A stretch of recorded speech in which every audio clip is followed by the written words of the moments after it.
حضرت عثمان غنی رضی اللہ تعالیٰ عنہ حضرت عبداللہ ابن مسعود کے گھر آئے. یہ اس وقت آئے جب حضرت عبداللہ ابن مسعود سخت بیمار تھے اور موت و حیات کی کشمکش میں تھے. تو انہوں نے ان کا حال پوچھا. جب واپس پلٹنے لگے تو اشرفیوں کی 2 تھیلیاں حضرت عثمان غنی نے حضرت عبداللہ ابن مسعود کو دی. تو حضرت عثمان کو تھیلیاں دیتے ہوئے دیکھ کر کے حضرت عبداللہ ابن مسعود صحابی رضی اللہ تعالیٰ عنہ نے کہا یہ کیا ہے؟ کہا یہ جو ہے ضروریات پوری کر لینا.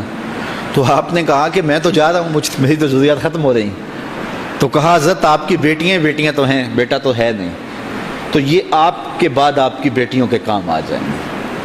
تو حضرت عبداللہ ابن مسعود کا یقین دیکھیے, فرمانے لگے کہ یہ کسی اور کو دے دو, میری بیٹیوں کو ضرورت نہیں رہے گی, اس لیے کہ میری بیٹیاں اتنی دیر تک سوتی نہیں ہیں جتنی دیر تک سورہ واقعہ نہیں پڑھ لیتے. اور میرے رسول نے وعدہ کیا ہے, اور یہ بات میں نے اپنے کانوں سے سنی ہے, کہ سورہ واقعہ جو ہے وہ فقر کو دور کرتی ہے, اور میری بیٹیاں سورہ واقعہ کی عامل ہیں. تو کہا کہ یہ پریشانی مجھے تو نہیں ہونی چاہیے کہ میرے بعد میری بیٹیوں کو رزق کہاں سے ملے گا جب ان کے پاس سورہ واقعہ موجود ہے. کہا یہ اٹھا لو اور جا کے اس کو دو جس کے پاس سورہ واقعہ نہیں ہے. تو روز سورہ واقعہ پڑھو, روز سورہ واقعہ پڑھو, تو دیکھنا رزق کے دروازے کیسے کھلتے ہیں. میں جب بھی گیا ہوں, اور اب بھی, کیونکہ میرے تو اتنے اخراجات نہیں, سادہ سی زندگی ہے, لیکن جامعہ کے حوالے سے ایک مسئلہ ہے, تو جب کبھی ایسا ہوتا ہے تو میں بچوں کو بٹھا کہتا ہوں سورہ واقعہ پڑھو, اور خود سورہ واقعہ پھر معمول بنا لیتا ہوں, تو پھر اللہ ایسی جانب سے رزق دے دیتا ہے کہ پتہ بھی نہیں ہوتا. تو سورہ واقعہ معمول رکھو. آخری بات, اور وہ حضرت سہل بن سعد الساعدی رضی اللہ تعالی عنہ کی مرویات سے ہے. شکا رجل الی رسول اللہ دیک المعیشۃ والفقر.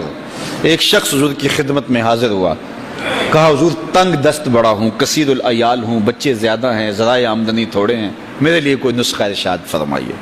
تو آقا کریم نے اس کو کیا نسخہ دیا؟ یہ سب سے آسان نسخہ, اذا دخلت الدار فسلم علیہ. جب گھر جائے تو گھر والوں کو السلام علیکم کہا کرو. جو ہی گھر میں داخل ہو السلام علیکم, اور اس کے بعد ایک مرتبہ سورہ اخلاص پڑھ دیا کرو, قل هو اللہ احد. یہ عمل شروع کر دو. تو کہا یہ بالکل آسان وظیفہ ہے, گھر جاؤ السلام علیکم, اور اس کے بعد ایک مرتبہ سورہ اخلاص. اس عمل کو نہ چھوڑنا, بلکہ فرمایا کبھی ایسا ہو تو گھر جائے تو گھر میں کوئی بھی موجود نہ ہو, تو کہا عمل کو پھر بھی نہیں چھوڑنا. فسلم علیہ, کہا تو مجھے سلام کہہ دینا. وہ اپنے نام لیواؤں کو تنہا چھوڑتے کب ہیں, جہاں ہم دم نہ ہو کوئی وہاں سرکار ہوتے. کہا کہ جب کوئی نہ ہو گھر میں تو کہا عمل نہیں چھوڑنا, پھر مجھے سلام کہنا, اور پھر ایک مرتبہ سورہ اخلاص پڑھ دینا.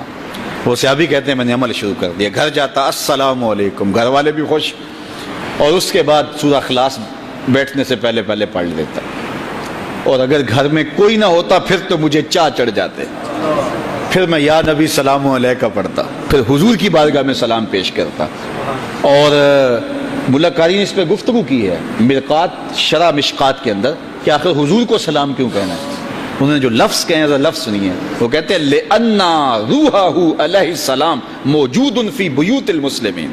اس لیے کہ آقا کی روح مومنوں کے گھروں کے اندر فیض بانٹ رہی ہوتی. تو کہا پھر مجھے سلام کہہ دینا. وہ کہتے ہیں میں جاتا اور حضور کو سلام کہہ دیتا, اور اس کے بعد سورہ فاتحہ سورہ اخلاص پڑھ دیتا. پھر ہوا کیا, اللہ اکبر. ہمارے استاد کہتے تھے اگر کسی کے اندر حسد ہوگا تو وہ یہ عمل نہیں کر سکتا, حسد نہیں ہے تو وہ عمل شروع آج ہی کر دے. وہ کہتے ہیں حتی افاد اللہ جیرانہ, اس عمل کی برکت سے میں نے تو امیر ہونا ہی ہونا تھا, میرے ہمسائے بھی امیر ہو گئے.